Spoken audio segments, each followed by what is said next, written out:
कहानी flix presents ईदगाह। यह कहानी मुंशी प्रेमचंद जी द्वारा लिखी गई है। रमज़ान का पाक महीना ख़त्म होने के बाद आखिरकार वह दिन आ ही गया जिसका सबको इंतज़ार था। आज ईद का दिन है। इस मनोहर और सुंदर दिन की बधाई पूरे गांव में किसी शहनाई की तरह गूंज रही है। चारों तरफ हरियाली ही हरियाली नज़र आ रही है। खेतों में अलग ही रौनक नज़र आ रही है। हर जगह देखकर ऐसा लग रहा है मानो सूरज, नदियाँ समेत पूरा संसार ईद की बधाई दे रहा हो। गांव के बड़े बूढ़े और बच्चे ईदगाह के मेले में जाने की तैयारियां करने में जुटे हैं। कोई अपना पुराना कपड़ा सिल रहा है तो कोई जल्दी जल्दी अपने घर और खेत का काम निपटा रहा है। ईदगाह का मेला गांव से 30 कोस की दूरी पर लगता है, जहां लोगों को पैदल ही चलकर जाना होता है। मेले से घर वापस आने में भी देर हो जाती है। ईदगाह में जाने को लेकर सबसे ज़्यादा खुशी लड़कों में नज़र आ रही है। भले ही किसी ने एक रोज़ा भी ना रखा हो, लेकिन ईदगाह जाने की खुशी उनके चेहरे पर साफ साफ है।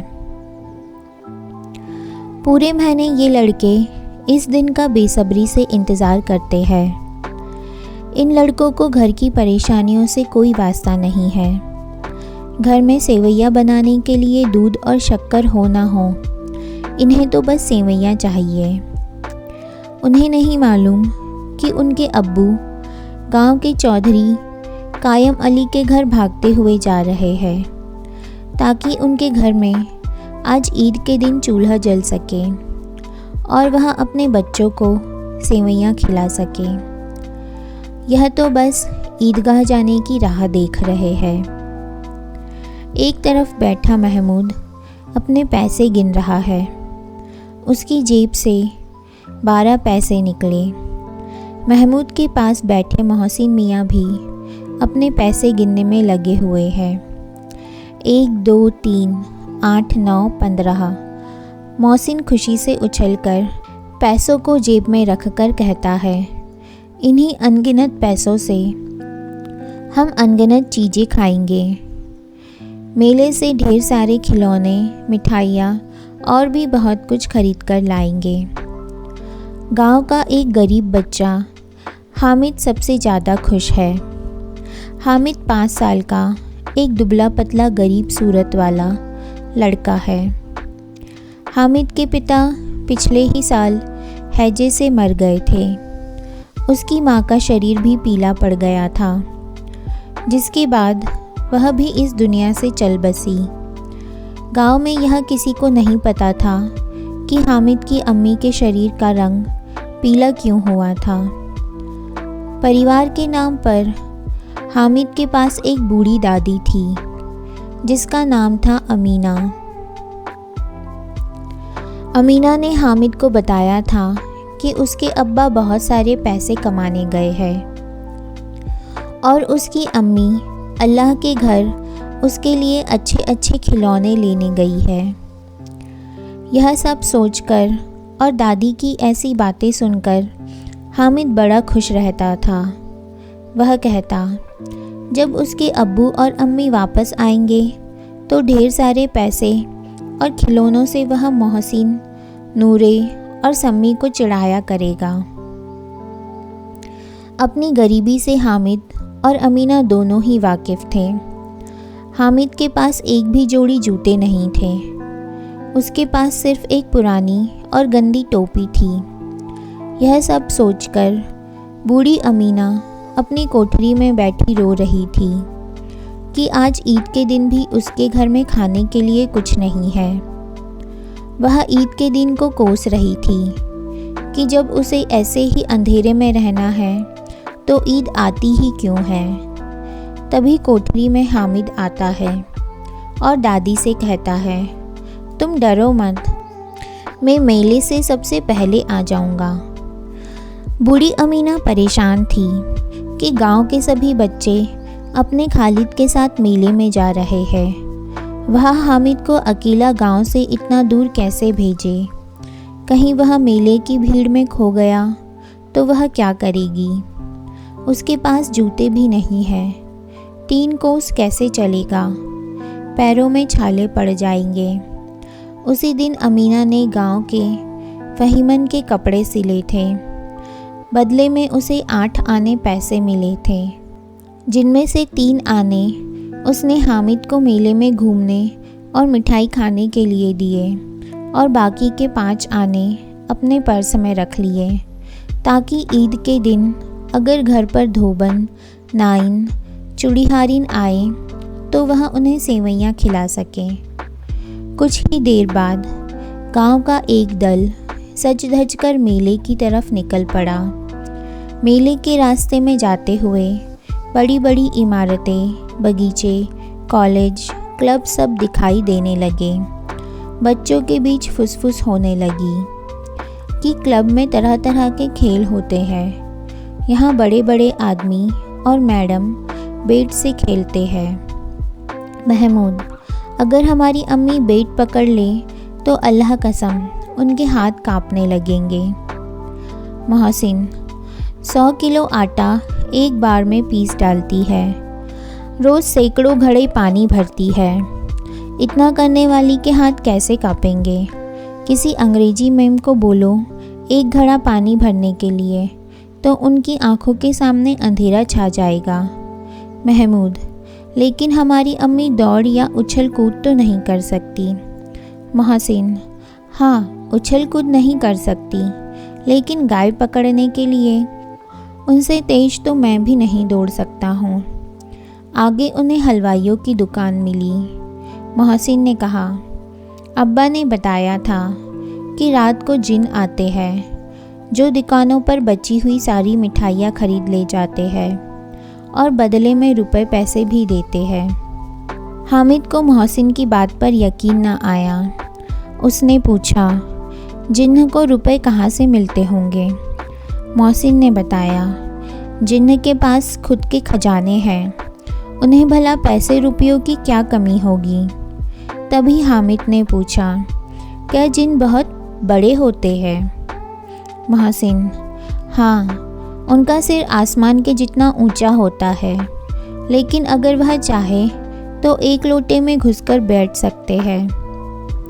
हामिद, तो क्या जिन्न को खुश करने के लिए लोग कोई मंत्र फूंकते हैं? मुझे भी पता चल जाए तो मैं भी जिन्न को खुश कर लूँगा। मोहसिन, मुझे यह तो नहीं पता, लेकिन सुना है चौधरी के पास कई जिन हैं। उसके जिन्न तो चोरों की चोरी हुई चीज़ों का भी नाम बता देते हैं। एक दिन जुमराती का बछवा खो गया था। 3 दिन बाद भी न मिलने पर जब वह चौधरी के पास गए, चौधरी ने फट से बता दिया कि उसका बछवा मवेशी खाने में है। थोड़ा आगे चलने पर पुलिस लाइन पहुंच गए। एक बच्चे ने कहा, यहाँ सब पुलिस वाले रहते हैं जो रात रात भर घूमकर घरों में चोरियां होने से रोकते हैं। यह बात सुनकर मोहसिन बोला, गलत कह रहे हो तुम। शहर के सारे चोर डाकू इन पुलिस वालों से मिले होते हैं। चोरों से कहकर ये दूसरे मोहल्ले में चोरी करवाते हैं और खुद किसी दूसरे मोहल्ले में पहरा देते हैं। मेरे मामा खुद एक पुलिस वाले हैं। महीने में उनको 20 रुपये तनख्वाह मिलती है, लेकिन घर पर वह 50 रुपये देते हैं। मैंने उनसे पूछा भी कि इतने पैसे कहाँ से आते हैं, तो उन्होंने कहा कि अल्लाह देता है। वो चाहे तो एक दिन में लाखों भी कमा सकते हैं, लेकिन फिर बदनामी ना हो इसलिए इतना ही लेते हैं। इतने में हामिद बोला, अगर ये लोग खुद चोरी करवाते हैं तो फिर इन्हें कोई पकड़ता क्यों नहीं? मोहसिन, अरे इन्हें कौन पकड़ सकता है, क्योंकि पकड़ने का काम तो इनका खुद ही है, लेकिन अल्लाह भी इन्हें सजा देने में पीछे नहीं रहता है। मेरे मामा के घर में कुछ ही दिनों में आग लग गई। उनका सारा पैसा व सामान जलकर खाक हो गया। हामिद: क्या 150 से ज़्यादा होते हैं? मोहसिन: 50 तो एक थैली जितना होता है, जबकि 100 तो 2 थैलियों से भी ज़्यादा होता है। अब आगे उन्हें ईदगाह जा रहे लोगों की दूसरी टोलियाँ मिलने लगी। थोड़ी देर में ईदगाह भी नज़र आ गई, जहाँ पहुंचकर सबने एक इमली के पेड़ के नीचे नमाज़ पढ़ी। नमाज़ पढ़ने के बाद सबसे पहले लोग मिठाई और खिलौनों की दुकानों पर पहुँचे। हामिद को छोड़कर महमूद, मोहसिन, नूरे और सम्मी सभी एक एक पैसा देकर घोड़े और ऊँटों पर बैठकर सवारी का आनंद करने लगे। इसके बाद सभी खिलौनों की दुकान पर गए। महमूद ने 2 पैसे का सिपाही खरीदा, जिसने खाकी वर्दी और लाल पगड़ी पहनी थी। उसके कंधे पर बंदूक भी थी। मोहसिन ने भी 2 पैसों में पानी पिलाने वाला भिश्ती खरीदा। उसकी कमर झुकी हुई थी और उसके ऊपर पानी भरने वाला मशक रखा हुआ था। नूरे ने भी 2 पैसे में वकील खरीदा, जिसने काले और सफ़ेद रंग का कपड़ा पहना था। उसके कपड़े की एक तरफ जेब में घड़ी, सुनहरी जंजीर और एक हाथ में कानून का पोथा था। वहीं हामिद सोच रहा था कि अगर ये खिलौने एक बार नीचे गिर जाए तो सब बर्बाद हो जाएगा। इसलिए उसने खिलौनों को खरीदने में दिलचस्पी नहीं दिखाई, लेकिन मन ही मन वह खिलौनों को हाथ में लेने के लिए उत्सुक हो रहा था। मोहसिन: मेरा भिश्ती हर रोज़ पानी पिलाएगा मुझे। महमूद: मेरा सिपाही मेरे घर की पहरेदारी करेगा। नूरे: मेरा वकील हर दिन नया मुकदमा लड़ेगा। सम्मी: मेरी धोबिन हर रोज़ कपड़े धोएगी। आगे बढ़े तो मिठाइयाँ दिखी। यहाँ भी हामिद को छोड़कर किसी ने रेवड़ी खाई तो किसी ने गुलाब जामुन और किसी ने हलवा। हामिद बस ललचाई आंखों से सबको घूर रहा था। मोहसिन ने चिढ़ाते हुए कहा, हामिद रेवड़ी खा लो, इसकी खुशबू बहुत अच्छी है। हामिद मोहसिन के पास जाता है और उसके सामने अपना हाथ फैलाता है। मोहसिन ने एक रेवड़ी निकाली और हामिद को दिखाते ही उसे खुद खा गया। यह देखकर महमूद, नूरे और सम्मी ताली बजाकर हंसने लगे। तभी महमूद कहता है, हम तुम्हें गुलाब जामुन खिलाएंगे। मोहसिन तो शरारती है। इस बार हामिद ने साफ साफ उन्हें मना कर दिया कि वह मिठाई नहीं खाएगा। मिठाइयों की दुकानों के बाद मेले में कुछ लोहे की चीज़ों की दुकानें थीं, जहाँ पर तरह तरह के नकली गहने भी थे। लड़कों को इनमें कोई दिलचस्पी नहीं थी, तो वे मेले में आगे बढ़ गए और शरबत पीने लगे। लेकिन हामिद एक चिमटे की दुकान के सामने खड़ा हो गया। उसे याद आया कि रोटी बनाते समय उसकी दादी के हाथ जल जाते हैं। उसने सोचा कि अगर वह चिमटा खरीद लेगा तो दादी का हाथ नहीं जलेगा और वह उसे ढेर सारी दुआएं भी देगी। हामिद दुकानदार से चिमटे की कीमत पूछता है। पहले तो दुकानदार हामिद को मना करता है कि यहाँ उसके काम की कोई चीज़ नहीं है, लेकिन बाद में उसने बताया कि एक चिमटे की कीमत 6 पैसे है। अगर उसे लेना है तो वह 5 पैसे लगा देगा। हामिद ने कहा, क्या 3 पैसों में दोगे यह चिमटा? हामिद को लग ही रहा था कि दुकानदार उसे डांटेगा, लेकिन दुकानदार ने डांटने की जगह हामिद को 3 पैसे में चिमटा बेच दिया। चिमटे को हामिद ने अपने कंधे पर किसी बंदूक के जैसे रखा और अपने दोस्तों को दिखाने लगा। मोहसिन और महमूद ने हामिद के चिमटे का मजाक बनाते हुए कहा, क्या भला चिमटा भी कोई खेलने की चीज़ है? हामिद ने जवाब दिया, हाँ, मेरा चिमटा भी एक खिलौना है। कंधे पर रखूं तो यह बंदूक लगती है और हाथ में ले लूं तो किसी फ़कीर का चिमटा लगता है। मैं इस चिमटे से मजीरे का काम भी कर सकता हूँ। अगर एक भी चिमटा तुम्हारे खिलौने को लगा तो इनका यहीं दम निकल जाएगा। सम्मी ने बजाने वाली खजरी खरीदी थी। वह हामिद के चिमटे से काफ़ी प्रभावित हुआ। उसे हामिद से अपनी खजरी के बदले चिमटा बदलने के लिए कहा, लेकिन हामिद ने उसे मना कर दिया। हामिद के बहादुर चिमटे से उसके सभी दोस्त प्रभावित हुए, लेकिन अब किसी के पास पैसे नहीं बचे थे और वे मेले से दूर भी निकल आए थे।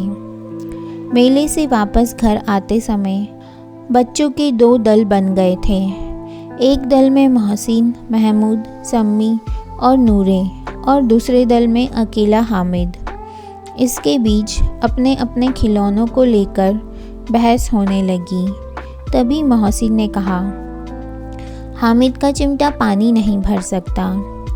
यह सुनते ही हामिद ने अपने चिमटे को सीधा खड़ा किया और कहा, मेरा चिमटा भिष्टी को एक बार डांटे तो वह दौड़ा हुआ उसके लिए पानी लाकर देगा। ऐसे एक एक करके जब सबके खिलौने हामिद के चिमटे से हार गए तो मोहसिन ने फिर से कहा, तुम्हारे चिमटे का मुंह हर रोज़ आग से जलेगा। इस बात को सुनते ही हामिद ने कहा, आग में तो बहादुर ही कूदते हैं। तुम लोगों के खिलौने पूरे दिन घर में रहेंगे और मेरा बहादुर चिमटा हर दिन आग में कूदेगा। ऐसे ही उनकी बहस थोड़ी और आगे बढ़ी, लेकिन अंत में हामिद और उसका बहादुर चिमटा जीत गया। बाकियों ने भी सोचा कि उनके खिलौने कुछ दिनों में टूट जाएंगे, लेकिन हामिद का चिमटा सालों साल नया बना रहेगा। कुछ देर तक चली उनकी आपसी बहस के बाद आखिर सभी के बीच सुलह हो गई। सुलह के नाम पर सभी बच्चे एक एक करके हामिद का चिमटा अपने हाथों में पकड़ते और हामिद भी एक एक करके उनके खिलौनों को देखता। हामिद ने सारे खिलौने देखने के बाद कहा, मैं तुम लोगों को बस चिढ़ा रहा था। भला कोई चिमटा कैसे किसी खिलौने की बराबरी कर सकता है। ये खिलौने बड़े सुंदर हैं। ऐसा लगता है कि बस अभी के अभी सारे के सारे बात करने लगेंगे। हामिद की यह बात सुनकर मोहसिन ने कहा, लेकिन यह खिलौने देखने के बाद कोई हमें दुआ तो नहीं देगा। इतने में महमूद मियाँ बोल पड़े, दुआ छोड़ो भाई, ये मिट्टी के खिलौने देखकर कहीं अम्मी जान हमें मारने ना लगे। अपने दोस्तों की बातें सुनकर हामिद मन ही मन काफ़ी खुश हो रहा था। उसे यकीन था कि उसका चिमटा देखकर उसकी दादी बहुत खुश होगी और उसे दुआएं देगी। थोड़ा आगे जाने पर महमूद को भूख लगी तो उसने खाने के लिए अपने अब्बा से केले लिए। इस बार उसने हामिद को भी केला खाने के लिए दिया। ये केला हामिद को उसके चिमटे की वजह से मिला था। दिन के 11 बजते बजते मेले का पूरा दल गांव वापस आ गया। मोहसिन जैसे ही घर पहुंचा, उसकी छोटी बहन ने उसके हाथ से भिष्टी को छीन लिया। तभी उसकी बहन के हाथ से भिष्टी ज़मीन पर गिरा और उसके टुकड़े टुकड़े हो गए। इसके बाद दोनों भाई बहन खूब लड़े। ऊपर से अम्मी जान ने दोनों को 2-2 चांटे भी लगा दिए। दूसरी तरफ नूरे ने अपने वकील को घर में सजाने का नया इंतज़ाम किया।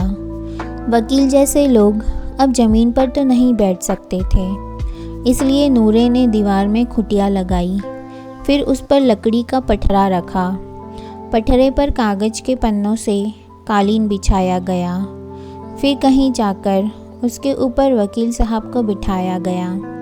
वकील साहब को गर्मी ना लगे इसके लिए नूरे बांस के पंखे से हवा करने लगा, लेकिन हवा का झोंका लगते ही वकील साहब पटरे के सिंहासन से सीधा ज़मीन पर गिरे और वह भी मिट्टी में मिल गए। वहीं महमूद ने अपने सिपाही के लिए एक पालकी का इंतज़ाम किया, जिसे उसने फटे पुराने कपड़े और एक छोटी सी टोकरी से बनाया था। फिर उसमें सिपाही साहब को लिटाया गया। इसके बाद महमूद और उसके दोनों छोटे भाई टोकरी को सिर पर रख रख कर इधर उधर घूमने लगे।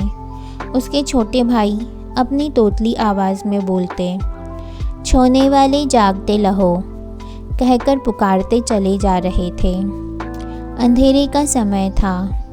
इसी दौरान महमूद को ठोकर लगी और उसकी टोकरी नीचे गिर गई। इस हादसे में महमूद के सिपाही की एक टांग टूट गई। इसके बाद महमूद ने खुद ही उसका पैर ठीक करने का फैसला किया। टूटे हुए पैर को जोड़ने के लिए गूलर का दूध लाया गया, लेकिन यह तरकीब काम न आई। बदले में सिपाही की दूसरी टांग भी तोड़ दी गई। अब हामिद मियाँ की बात करें तो वह जैसे ही अपने घर पहुँचा, उसकी दादी ने उसे गले लगा लिया।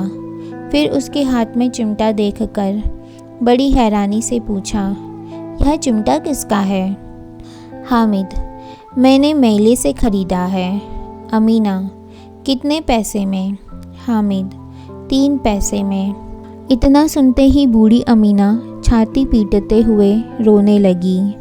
हामिद को कोसने लगी कि कितना बेवकूफ़ लड़का है यह।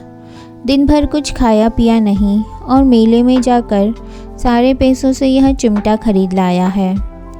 फिर उसने हामिद से गुस्से में पूछा, मेले में कोई और चीज़ नहीं थी क्या जो तू यह लोहे का चिमटा लेकर आया है?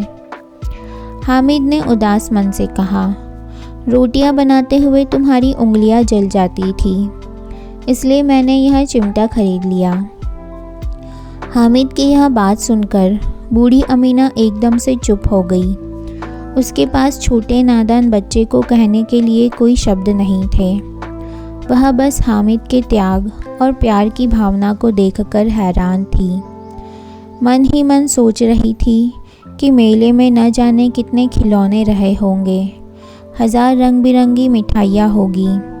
फिर भी इस बच्चे ने अपने बारे में ना सोचकर अपनी बूढ़ी दादी का ख्याल किया। वो अब बस अपना दामन फैलाकर रो रही थी और हामिद के लिए दुआएं दिए जा रही थी। हामिद बस बूढ़ी दादी के आंखों से गिरते आंसुओं को देखे जा रहा था। तो दोस्तों, अपनी सारी इच्छाओं और लालसाओं को त्याग कर मन में दया और प्यार की भावना रखना ही हमें सबसे धनवान, साहसी और बड़ा बनाता है। अगर आपको यह कहानी अच्छी लगी हो तो प्लीज़ लाइक कीजिए, सब्सक्राइब कीजिए एंड शेयर कीजिए।